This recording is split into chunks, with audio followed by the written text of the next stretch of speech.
Hello and welcome to the EduTalk series hosted by Biotone Edu Partner Program, and massage industry experts.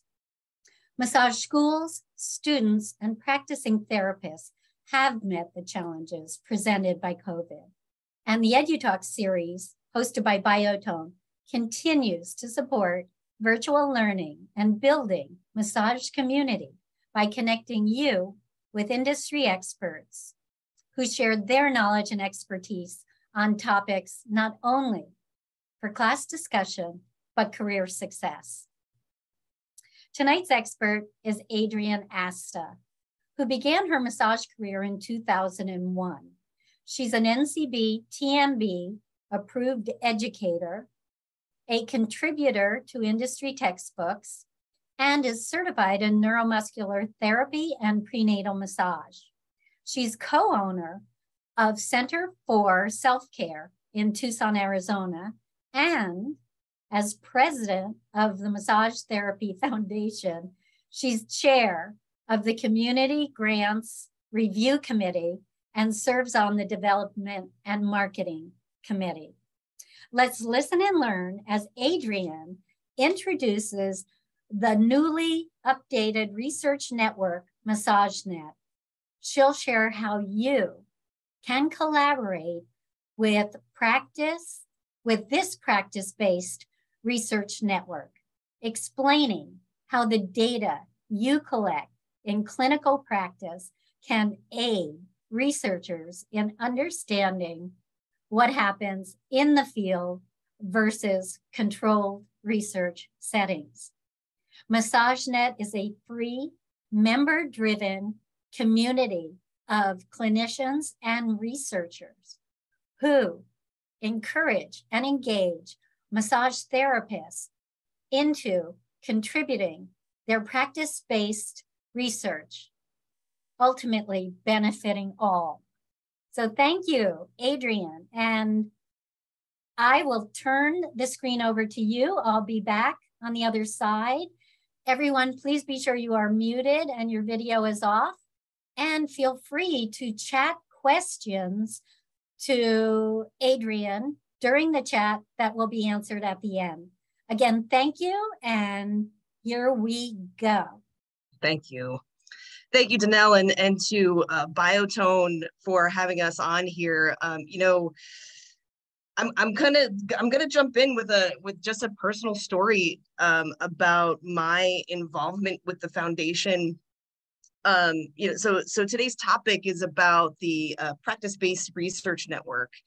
And when I was first introduced to the Massage Therapy Foundation in school, I thought the foundation was this research entity, right? That they're over there and I'm over here in the treatment room, right? So I was really happy to be a donor and to say, yep, here's a couple of bucks, Massage Therapy Foundation. Thanks for doing that researchy thing over there while I continue to work. When I started volunteering with the foundation, I learned a whole plethora of things, and I'll go into that in a little bit. I'm really excited to present this on the Biotone Forum. Biotone has been a supporter of the foundation for a really long time. They have sponsored 2 community service grants for many, many years. So because of them, we are able to fund projects that are giving massage therapy to people who wouldn't otherwise have access. So thank you, Biotone, for that. All right, so why don't we get started? Okay, so just a little bit about the foundation. It was founded in 1990, and it's organized as an exclusively for charitable, scientific, and educational purposes. We're a 501c3 nonprofit organization, and we essentially have 3 pillars. We have the research pillar, where we can advance the science and art of massage and be able to communicate its benefits and efficacy. We have an education pillar to help us really hone in on our skills about research literacy, how to find research, how to communicate with our allied professions about it, and how to adapt it in the treatment room. And we also have a community service pillar where we fund nonprofit organizations who provide massage therapy to people who otherwise wouldn't have access, with the exception of who otherwise wouldn't have access if they had, because of access, distance to care, socioeconomic status, illness or injury, disaster recovery we've done as well. So really a lot of great stuff that the Massage Therapy Foundation is doing. Tons of info on MassageTherapyFoundation.org, and you're going to see all of the great things that we're doing on that website, and I encourage you to visit. So like I was saying before, I started volunteering a long time ago with the foundation. I was asked to be on the community service committee, and it really opened my eyes to a bunch of a bunch of benefits and resources that we have as practitioners that we could use for our clients, that we could use to communicate with each other and really advance our work in the treatment room. And of course, the community service grants, I mean, we're put on this earth to help each other, and I feel like the community service pillar of what we do really speaks to that piece, that service piece. So I'm really happy that we're shining a spotlight on it in the next year or so. I want to say special thanks not only to Biotone, but also to Dr. Nikki Monk and Sammy Zabel. Nikki had prepared this presentation or a similar presentation for the International Massage Therapy Research Conference in Alexandria, Virginia this past May. Sammy is a doctoral candidate who is working with Dr. Monk and really is the force behind this practice-based research network, and has made it really palatable for that everyday clinician like myself who we may have heard earlier in our career, we may have heard the word research and we think, lab coats and Bunsen burners, and that's not what I do. Sammy has really been able to help kind of translate what the PBRN benefits are going to be, and I'm really excited to share it with you. So today we're going to describe the purpose and the structure of them. I'm going to present to you the MassageNet.org website and talk about its goals, and we'll talk about the benefits of joining and being a member of MassageNet. So just a general overview what a PBRN is. So when we think about a clinical trial, we're looking at isolating one single thing in a study so that we can build upon that. With a practice-based research network, we have the opportunity to show real-world research, how it reflects in real patients in real life, with all of the spectrum of things that happen around what it's like to treat a client. So the PBRN is really an easy way for us as practitioners to be involved in a research process with the doing what we're already doing. So not the learning curve is very what's the opposite of steep? So that the learning curve is really none. It's about zero, with the exception of just looking at the structure of what this is. So I love this visual. As practitioners, we have access to the patients and clients in real time. We have the knowledge, we have the experience, we have an acute awareness of the needs in the field, and we are really the linchpin of being able to, position to put that research into practice. But we don't have maybe access to grant funding because we're not a nonprofit maybe. We don't have the IRB and institutional pieces that a university has. We don't necessarily have the the resources available for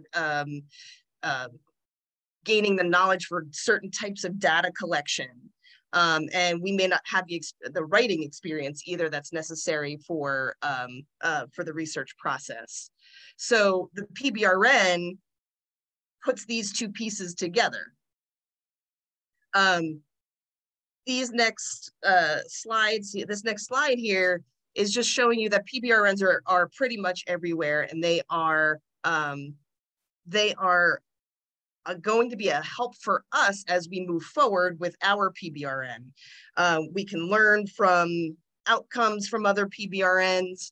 We can collaborate with other PBRNs, and we have, now our very own, this MassageNet, which will connect the massage therapist who's working with the clients in the treatment room in multiple different types of settings with the researchers who might want to research body work and have subject matter expert access. We first came upon MassageNet as a feasibility study through the Massage Therapy Foundation. We granted a research grant to Dr. Geraldine Cambrin, who's a past president of the foundation. This was granted prior to her presidency. And she took this concept and created massage, her version of MassageNet that will ultimately expand the body of knowledge that we have in this profession. So we were really thrilled to be able to give this the attention it deserved. And from about 2010 to 2020, we looked at, we had about a little bit over 500 members, and there was nice momentum in the front end of it, but then it was dormant in the later years. So the Geraldine and the research team for the committee for the Massage Therapy Foundation came forward and saw an opportunity where the Massage Therapy Foundation might be able to take over the MassageNet management. And this was a better fit for future activities. This was a better fit for housing this type of resource and community. It's right up the foundation's alley. So we thought it would be best to take it over, and that happened in 2021. We found out through gathering data from the members of MassageNet that these were the 5 areas where we really wanted to be helpful, and we really had interest in participating as practitioners in these areas.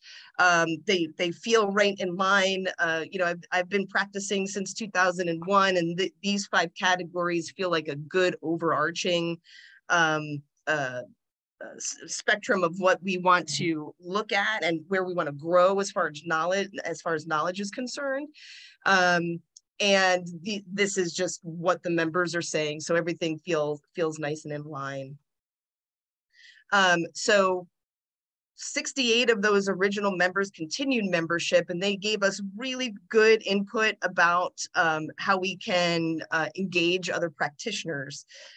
So we are in the process of collecting member data. So I'm going to talk a little bit about how we could each be a part of MassageNet. It is free to be a member of this PBRN, and we'll talk a little bit more about that in a second. So what we're doing right now is we're collecting data on members. So how long we've been practicing, what type of practice, how many clients we see a week, what setting we work in, how would we describe the work that we do. And a really good place to start is to see, all of the different types of technique, experience, and interest there is across the board.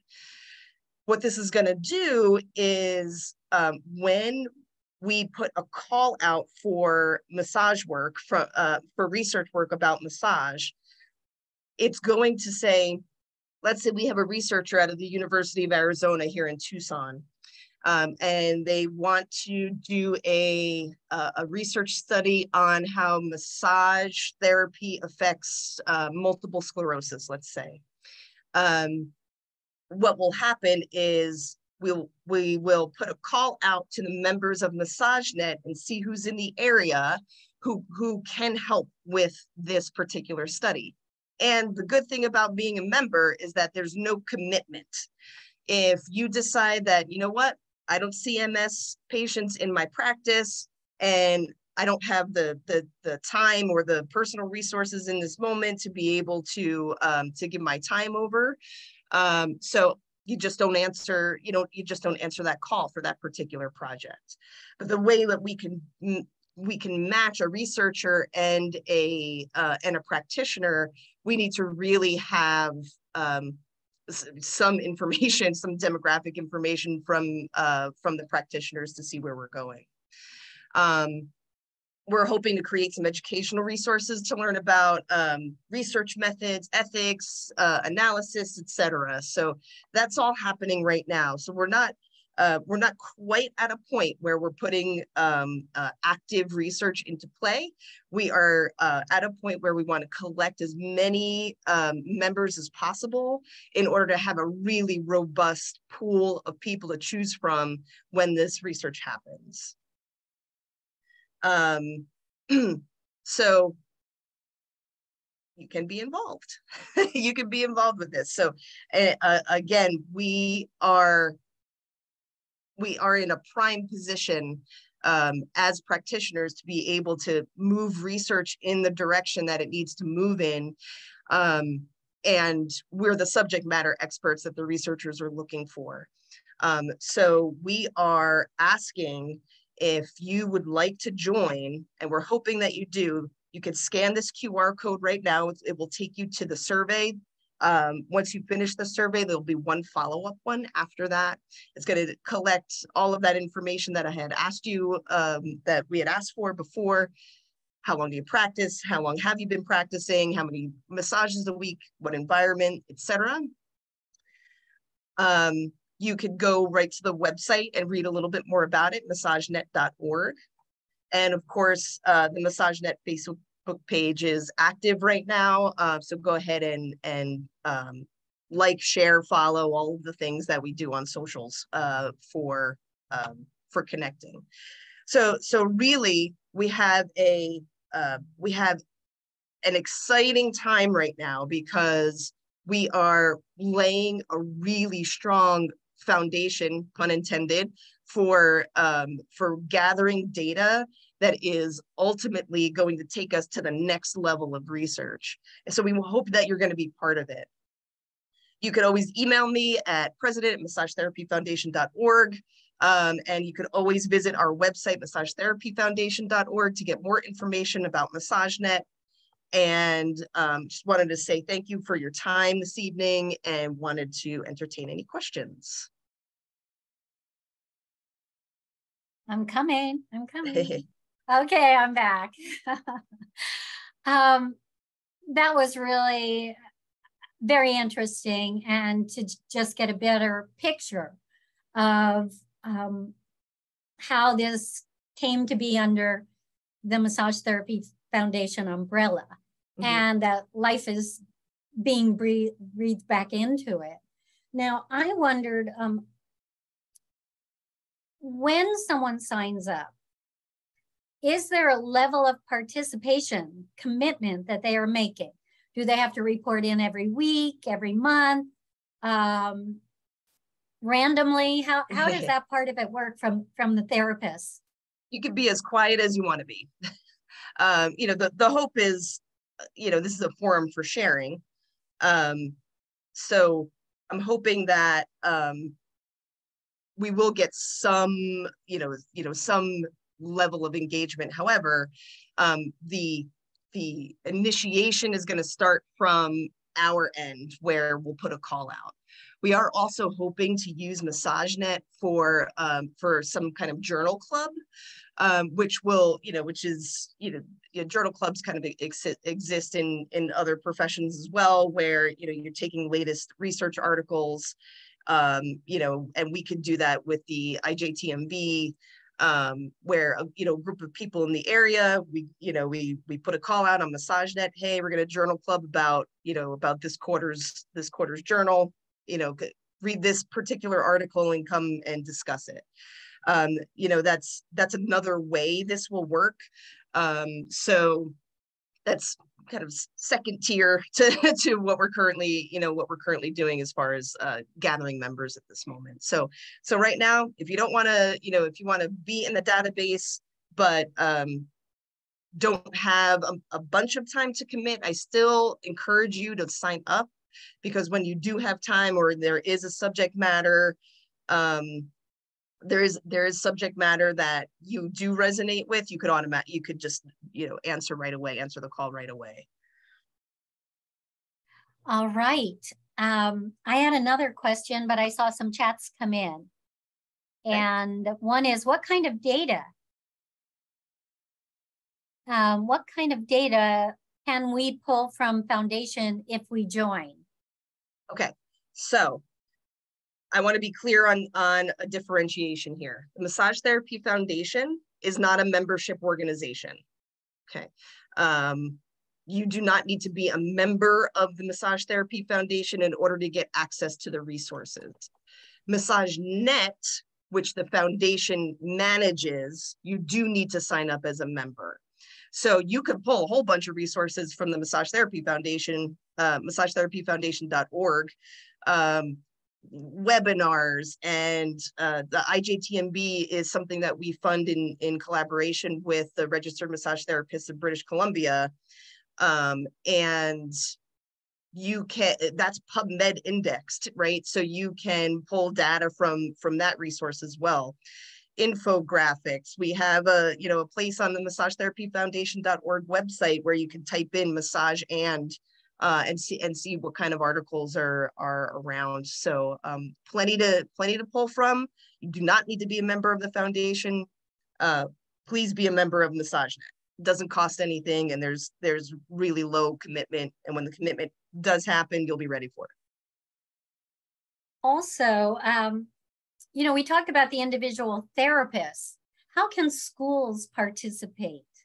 Thank you for mentioning that. So for any educators that are on the call, we are really looking for schools and student clinics to be a part of the MassageNet. There is a voice of those who are just starting out that we really need to hear. It's important for us to include students in the MassageNet network. And because we have so much turnover going from student to practitioner, we're always going to need that student in there. So anybody who is on the call that either is a school owner or instructor or clinic director, I encourage you to reach out to us, because we are looking to really get the student voice in there as well. Now, I just wondered, are there other resources that are available, either through the foundation or through MassageNet that are accessible? Yeah, for sure. So I talked briefly about the International Journal of Therapeutic Massage and Bodywork, right? So that is, I refer to Ijtmb as the unicorn of journals, because professional journals, because it is open access and full text article, right? So you typically it costs a significant amount of money to look at a research article, and that is not the case with the journal. Ijtmb, because of our funding in collaboration with our TBC, we're able to provide full access, fully online, PubMed indexed, peer reviewed. This is just an upper echelon of professional journals, and I highly encourage you to sign up for that. As long as we keep getting the support that we're getting, continue to make it free and full access. So. And when you say sign up for that, is it through MassageNet.org once they become a member? Thank you. So you can do it through MassageTherapyFoundation.org or Ijtmb.org. I'll Wonderful. put that in the chat. Well, yeah, I was just wondering as well, how is this funded? And maybe you mentioned that. So because we're not a member organization, it doesn't, the Massage Therapy Foundation, not a member organization, which means you don't have to pay to be a part of our, a part of our community. So the foundation gets funding through generous donations from individuals, from organizations, and the AMTA has been a really big supporter of the Massage Therapy Foundation. It used to be the AMTA Foundation, but some wise people said that, maybe we should be serving the whole industry and not just AMTA members, including members of the AMTA who had said that. So donations come in from, from schools, from massage corporations, from individual donors like me. Like I donate a small percentage of every massage to the foundation. I have a link on my online scheduler that asks, that says I use the resources that the foundation gives me in order to provide you the best service. And if you want to, be a part of that progress, consider, donating an extra $1 here and there. And it's, real soft ask, and we're getting a lot of people engaged that way. So yes, donations, corporate donations, fundraisers that people do for us. We have runners in the John Hancock charity race for the Boston Marathon. So we're really grateful for the amount of support and visibility we've been getting from our donors. So thank you for everybody who's on the call who's been donating, whether it's you individually, your company, your school, your business. I appreciate you. Well, thank you. A question, could you just explain what Ijtmb.org is again? Sure, the International Journal of Therapeutic Massage and Bodywork. And is that something that anyone can access and get for free? Is it print? Yes. Is it digital? They just go to that website. Mm-hmm. It's digital. It's all digital. You'll sign up, you'll put your email address in there, and you'll get an email blast quarterly that says this quarter's journal is ready to download. So you can download it, print it out, do whatever works within your within your stack space to be able to really absorb that information, because there's a lot, there's a good amount. Well, great. I haven't seen any other chats come in. Okay. And I don't know if you have anything further in closing. Just that your participation in MassageNet is going to be vital for next steps and real life information that's going to come through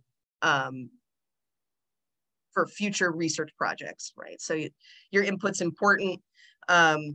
We can't have a big research study unless we have a whole bunch of lower level input. So the PBRN is going to really help us catapult that to the future. Yeah. Well, thank you so much. And everyone, I'm not sure if you saw the chat, but we do record EduTalks. And tomorrow you'll receive a follow-up email with the recording and Adrienne's PowerPoint presentation from tonight. Additionally, I'd like to just quickly mention the upcoming EduTalks in October. I'm so ahead of myself. Well, I jumped right to October 25th, which is Irene Diamond on how to attract affluent and appreciative clients while giving back to the community. And on November 8th, we have Lori Dowiak covering visceral manipulation approach to whiplash. And November 22nd, Shamaya Cha, understanding CBD in your practice. And let's see. Oh, yes, I left out October 11th with Kelly Lene, Native American traditional self-care. And we've got a great lineup, and Sandy Fritz will close out the end of the year with professional boundaries using draping. So stay tuned, watch your inbox, not only for follow-up, but also for invitations to upcoming Edu Talks. Thank you so much. And I hope to see you again. And Adrienne, thank you so much. And success to MassageNet. Thank you so much. Thanks, everyone. All right. Take care. Thank you.